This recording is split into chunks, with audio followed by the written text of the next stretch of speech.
उडुपी के एक कॉलेज से शुरू होने वाला हिजाब का इशू अब न सिर्फ नेशनल बल्कि इंटरनेशनल लेवल पर डिबेट का एक टॉपिक बन चुका है। इस पूरे मामले में कोई कहता है कि ये मज़हब की आज़ादी का मामला है, लड़कियों को हिजाब पहनने से नहीं रोकना चाहिए। तो कोई कहता है कि हिजाब और बुर्का मुस्लिम लड़कियों की तरक्की के रास्ते में रुकावट है, इसे बैन होना चाहिए।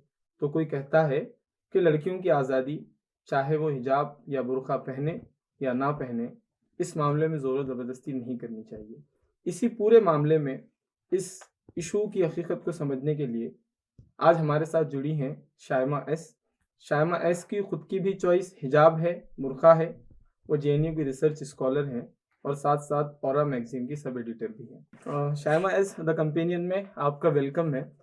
सबसे पहला सवाल इस पूरे मुद्दे में मैं आपसे ये करना चाहूँगा कि लोग ये कह रहे हैं कि मुल्क में यकसानियत, यूनिफ़ॉर्मिटी डेवलप करने के लिए कि एक स्कूल है, एक कॉलेज है, उसमें लड़कियाँ एक जैसा लिबास पहनेंगे, एक जैसा दुपट्टा ओढ़ेंगे, तो एक यूनिफ़ॉर्मिटी दिखेगी, सब साथ में एक जैसा रहेंगे, एक जैसा पहनेंगे, तो इससे अच्छा माहौल बनेगा। तो आप हिजाब या बुर्का पहनकर अलग-थलग क्यों रहना चाहती है? मुस्लिम लड़कियाँ एक अलग आइडेंटिटी पे इतना क्यों इंसिस्ट करती है? इससे आपको क्या यूनिफ़ॉर्मिटी से आपको क्या प्रॉब्लम है? क्यों आप बुर्के पर, हिजाब पर इतना ज़ोर देती हैं? First of all thank you for inviting me for this interview. मुझे लगता है आपने बहुत एक इंटरेस्टिंग क्वेश्चन और एक इंटरेस्टिंग पॉइंट पे आप आए हैं, क्योंकि this is the term, these terms, uniform and uniformity, this is what has been repeatedly being spoken of, whether it is by the court, whether it is by commentators and even those people जो इस पूरे anti हिजाब, anti बुर्खा मतलब उस side पे हैं। तो मुझे लगता है ये बहुत इंटरेस्टिंग इसलिए है क्योंकि we have grown up repeatedly talking about the diversity of India. अगर हम मतलब even as children we can remember that diversity was always mentioned. Unity and diversity की बात ज़रूर थी, लेकिन diversity was always emphasized. तो to the point that we all know that India as a country is so vast and so मतलब wide कि ऐसा बोला जाता है कि मतलब हर 100 किलोमीटर में लैंग्वेज चेंज हो जाता है, कल्चर चेंज हो जाता है। So that is why even the founders of modern India, जिन्होंने constitution को form किया, the drafting committee of that, never emphasized on an inherent unity. Unity का ये मतलब कभी नहीं था कि आप मतलब blanket जो differences हैं उनको completely ख़त्म किया जाए. There was always an attempt to accommodate and also bring equality or give equality to the many different people who made up this country. And that is why when our constitution talks about the right to equality, it also talks about how different communities have different needs. तो मतलब आप ये कह रही हैं कि at the start जो idea of India था, जो डाइवर्सिटी जो इंडिया की थी कि यूनिटी एंड डाइवर्सिटी, और यूनिटी का मीनिंग ये नहीं था कि सब एक जैसा पहने, एक जैसा खाएं, और लेकिन आपके मुताबिक अब इस यूनिटी की डेफिनेशन बदल रही है। जी बिल्कुल, और बहुत तो न्यू डेफिनेशन में क्या प्रॉब्लम है? मतलब क्या प्रॉब्लम है आपको इस न्यू डेफिनेशन को अडॉप्ट करने में? आप जिसे मॉडर्न डेफिनेशन कह रही है यूनिटी की, मतलब आप सब एक जैसा पहने, तो क्या प्रॉब्लम है? अगर सारी लड़कियां एक जैसे लिबास पहने तो इसमें इशू क्या है? कॉलेज में पढ़ सकते हैं आप अच्छे से पीस के साथ। जी, फर्स्ट ऑफ ऑल मतलब कॉलेज के स्पेस को एंटर करने से पहले ही one has to acknowledge that colleges, universities, institutions, work places, organisations are located in the society, they are not a vacuum. तो वो कॉलेजेस, इंस्टीट्यूशंस उसी सोसाइटी में एग्जिस्ट करते हैं। They are an attempt to improve the society, but they are not an attempt to be totally remove from the society. इसलिए ऐसा कहा जाता है कि जो यूनिवर्सिटी स्पेस है वो एक आइलैंड के तौर पे नहीं होना चाहिए, they should engage with society.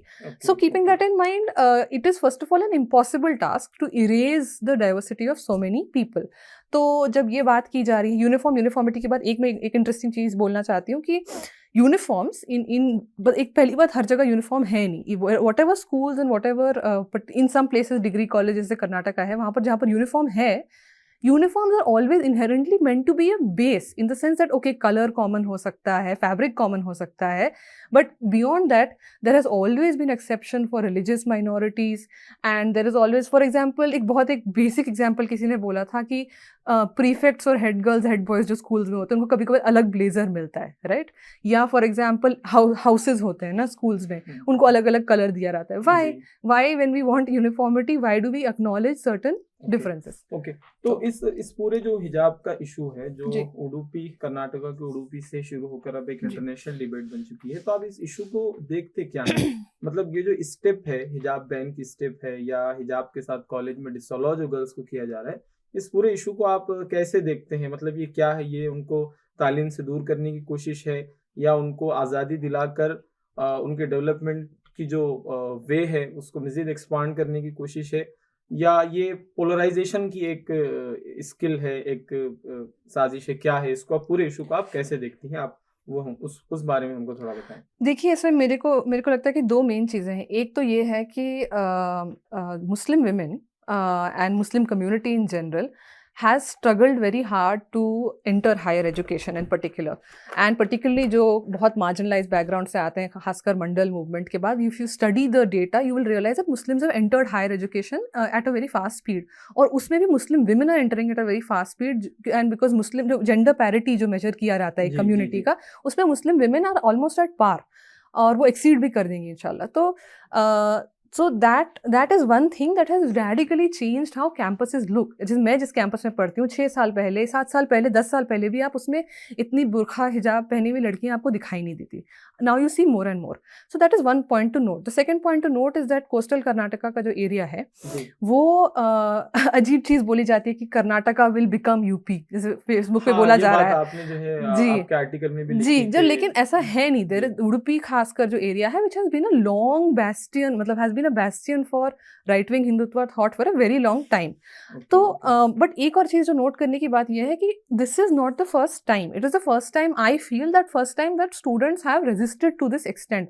But आप अगर नैरेटिव्स के तौर पे, ओरल नैरेटिव्स के तौर पे अगर आप जाके वापस बात करेंगे, कुछ रिपोर्टर्स ने भी बात की है, मेरे अपने जान पहचान में भी ऐसे लोग हैं जो who were very clearly given a choice. For example, a girl I know जो got admission in a college, और वहाँ साफ साफ बोला गया था कि यहाँ पर हिजाब अलाउड नहीं है, लेकिन उस पूरे टाउन में एक ही decent affordable, more important affordable college था.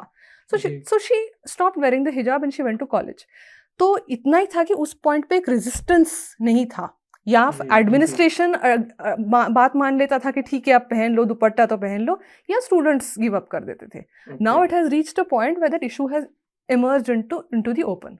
जी, हिजाब से रिलेटेड जब भी ये हिजाब का टॉपिक कोई नया नहीं, इंडिया में भी ये टाइम टू टाइम रेज होता है, इस पे डिबेट होती है, अलग अलग व्यूज लोग देते हैं, और उसी के साथ साथ इंटरनेशनल लेवल पर भी हमेशा कंटिन्यू डिस्कस होने वाला एक टॉपिक है. और जब भी ये हिजाब का टॉपिक रेज होता है, एक कंसर्न बार बार ये कहा जाता है, उस पर आप हमको रिप्लाई करें कि ये बेसिकली ऑपरेशन है, मतलब मुस्लिम लड़की नहीं चाहती कि हिजाब पहने या बुर्का पहने, ये फोर्सफुली उसको किया जाता है, फोर्सफुली उसको पहनाया जाता है. आप यू आर आल्सो हिजाब वियरिंग गर्ल, आप जो है वो इंडिया के टॉप प्रेस्टिजियस जो यूनिवर्सिटी है वहाँ से आप रिसर्च स्कॉलर हैं, तो ये क्या आप फोर्सफुली पहनती है, आप या सारी मुस्लिम लड़कियाँ जो भी हो, या ये आपकी आज़ादी है, या अपनी चॉइस से आप पहनती हैं? जी, बहुत आपने एक इंटरेस्टिंग सवाल किया है, और आपने चॉइस की भी बात की और मतलब फेथ की भी बात की. तो ये कॉम्प्लिकेटेड रिलेशनशिप इसलिए है क्योंकि of course Islam is a faith encourages choice in what sense, not in this very modern sense कि मैं कुछ भी करूँ, I can walk out of here doing anything, उसका कोई consequences नहीं है, but clearly जो faith के हमारे obligations हैं वो भी we wake up every morning and we choose to do them to some extent. मतलब आप आपके faith को every morning choose करते हैं? जी, because हम when we speak about faith, it is a very active relationship in the sense that hijab means something. Hijab is not a fabric. Even prayer means something, right? Even fasting is not merely the deprivation of food. It means something. तो मेरा point ये है कि जो ये assumption है that Muslim women are inherently oppressed, it comes from a very very long history of wanting to rescue Muslim women. Muslim women अपने मतलब male counterparts से oppressed हैं, उनको हम rescue करेंगे, हम उनको liberate करेंगे. इसका मतलब ये जो logic है, this has funded entire wars, 10-year 20-year wars. तो ये मेरे को लगता है कि जब जब लोगों का इंटेंशन ही बहुत सस्पेक्ट है, when they see a Muslim woman and they first see कि इसका तो मतलब इसमें तो कुछ गड़बड़ है, she must have been forced. When you see when is हमारा जो मतलब मार्केट ओरिएंटेड वर्ल्ड है, everything is driven by something else. Nobody is making free choices. When people are getting out and putting makeup, is it entirely a free choice? When people are buying certain clothes, you are determined by certain everybody is determined in a certain space. लेकिन ऐसा क्यों है कि only Muslim women are looked at and seen as oppressed? I think our faith, of course, it is an obligation. It is a very important part of our faith. So it's not merely a choice. It is obviously a sign of my relationship with my Creator. So I would say that this kind of complex conversation is never allowed for in media, because media में इतना ही है कि ये oppressed हैं, इसको हम rescue करें. तो आप कह रही हैं कि the issue of hijab is parallelly it's about choice and it's about faith. मतलब ये ना सिर्फ faith का issue है, ना सिर्फ choice का.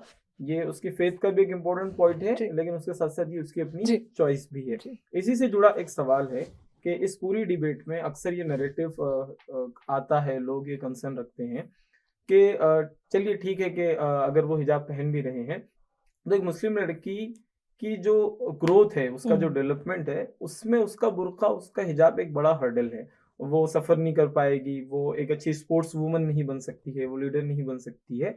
तो अगर उससे कोई ज़बरदस्ती हिजाब या बुर्के से मना ना भी करे, लेकिन अगर वो इसको लीव कर दे तो वो ज़्यादा ग्रो कर पाएगी, वो ज़्यादा डेवलप हो पाएगी, वो ज़्यादा as compare to the other societies Muslim लड़की थोड़ा सा पीछे रह जाती है, क्योंकि उसका हर्डल एक बुर्का है. तो ये कितना फैक्चुअल है कि वाकई में आपकी पूरी या जो दूसरी मुस्लिम लड़कियों की जो एजुकेशनल ग्रोथ है, जो सोशल ग्रोथ है, उसमें क्या बुर्का आपके लिए कभी हर्डल बना? क्या हिजाब आपको कुछ हर्डल बना है क्या? देखिए, ऐसा है that Muslim women, I mean, in our country or any respectable democratic country, every person has the right to have rights. Every person has the right to be free, and every person has the right to dignity. But it is only oppressed, marginalized communities and Muslim women in particular who have to prove their humanity and who have to prove their independence. मतलब ये भी बात आई थी, जैसे for example ये जो लड़कियों से इंटरव्यू हो रहा था और कुछ बोल रहे थे कि मुझे पायलट बनना है, कुछ बोल रहे थे कि मुझे डॉक्टर बनना है.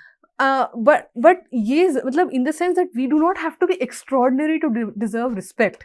There can be many of us who might not have these massive dreams. कि हर बार ये बात की रहती कि oh Muslim woman is breaking stereotype, Muslim woman football खेल रही है, मुस्लिम वुमन ये कर रही है.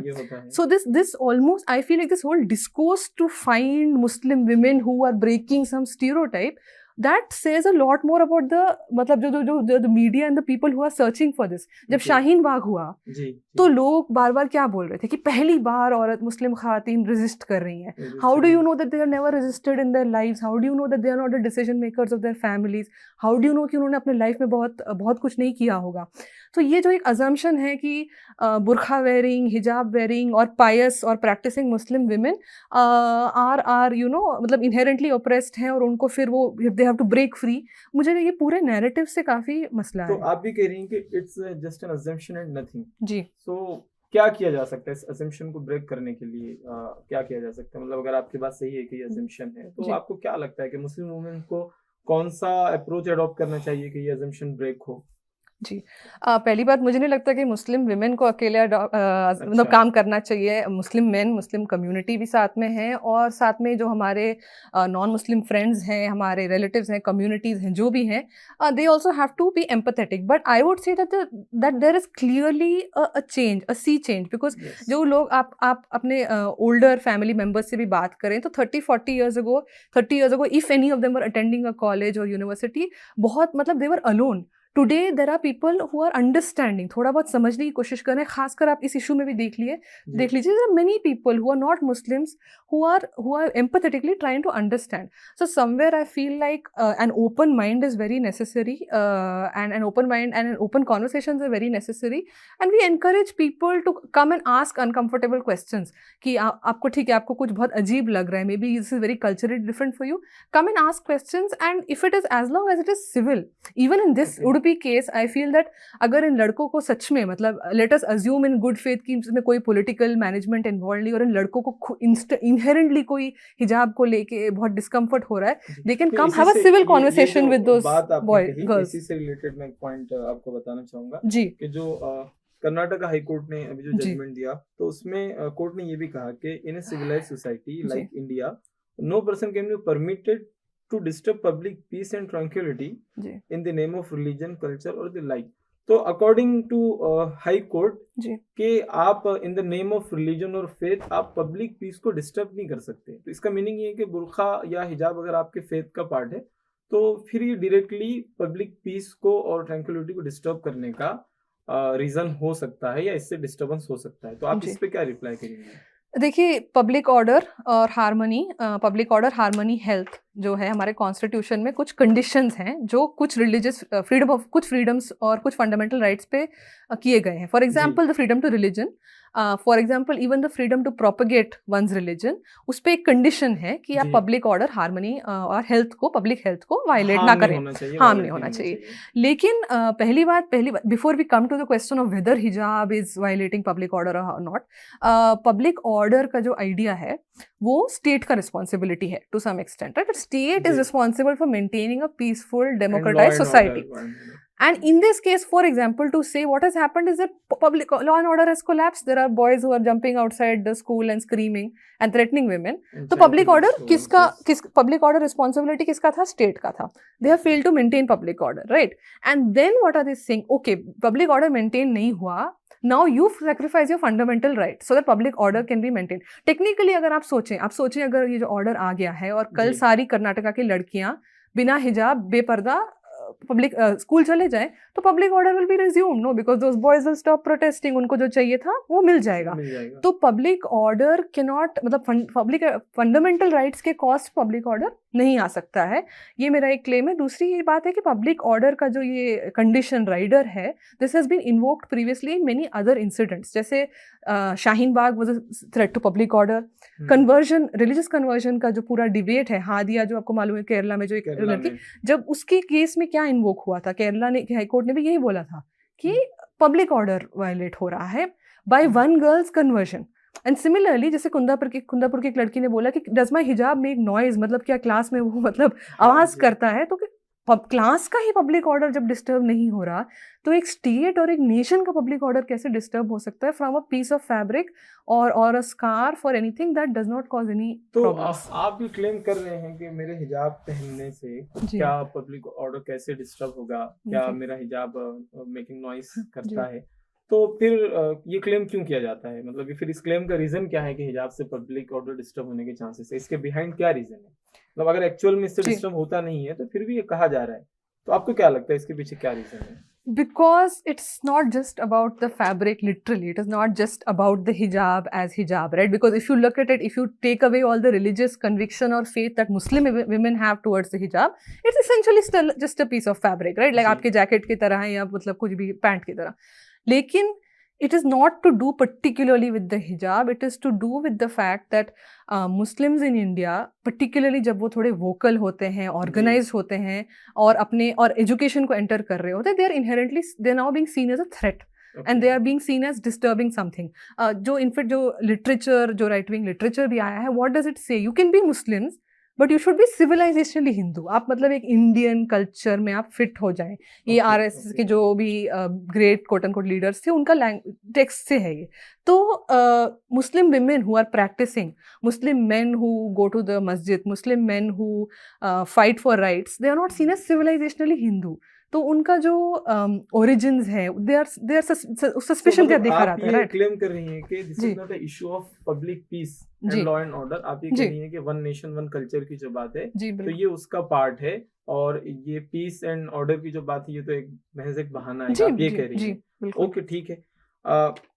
एक अब ये जो पूरा हिजाब का जो इशू है जी, तो मुस्लिम गर्ल्स जो है वो इसको लीड कर रही हैं, वो हाईकोर्ट में केस लड़ रही हैं, प्रोटेस्ट कर रही हैं, और मुल्क में जगह जगह पूरी कंट्री में इसको लेकर प्रोटेस्ट हो रहे हैं और डिबेट तो बहुत ज्यादा हो रही है, आप जानते हैं।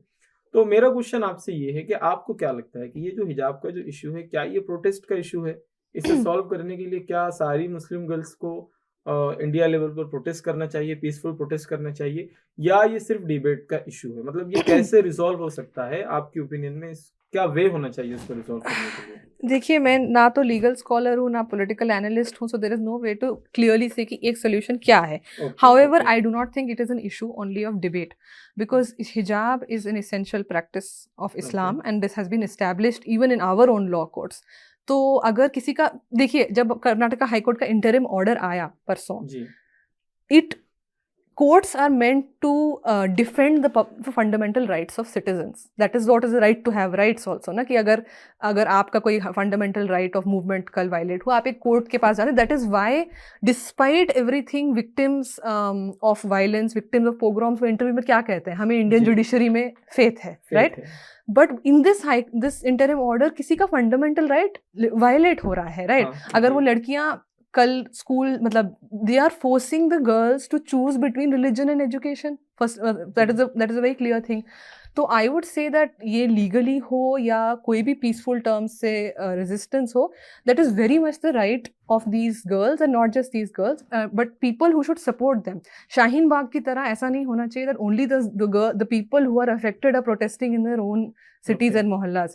This is a constitutional issue. This is a issue of liberties. तो आप ये कह रही हैं कि this is not a issue of Muslim women और Muslim girls, बल्कि ये फंडामेंटल राइट्स का और इंडियन कॉन्स्टिट्यूशन की सेफ्टी का इशू है. तो इसलिए मुस्लिम गर्ल्स के साथ साथ मुस्लिम वुमेन्स के साथ पूरी सोसाइटी को साथ आना चाहिए, आप ये कह रही हैं. तो एक आखिरी सवाल हम आपसे ही करना चाहेंगे कि आप देखेंगे कि कुछ लड़कियों को जो हुआ हिजाब के इशू में, डिसअलाउ इसलिए कर दिया जाता है कि वो हिजाब पहन के आते हैं, फिर वो पीसफुल प्रोटेस्ट करते हैं, फिर उनको अलाउ नहीं किया जाता है, तो फिर वो हाई कोर्ट जाते हैं, केस लड़ते हैं, फिर हाई कोर्ट का जजमेंट आता है.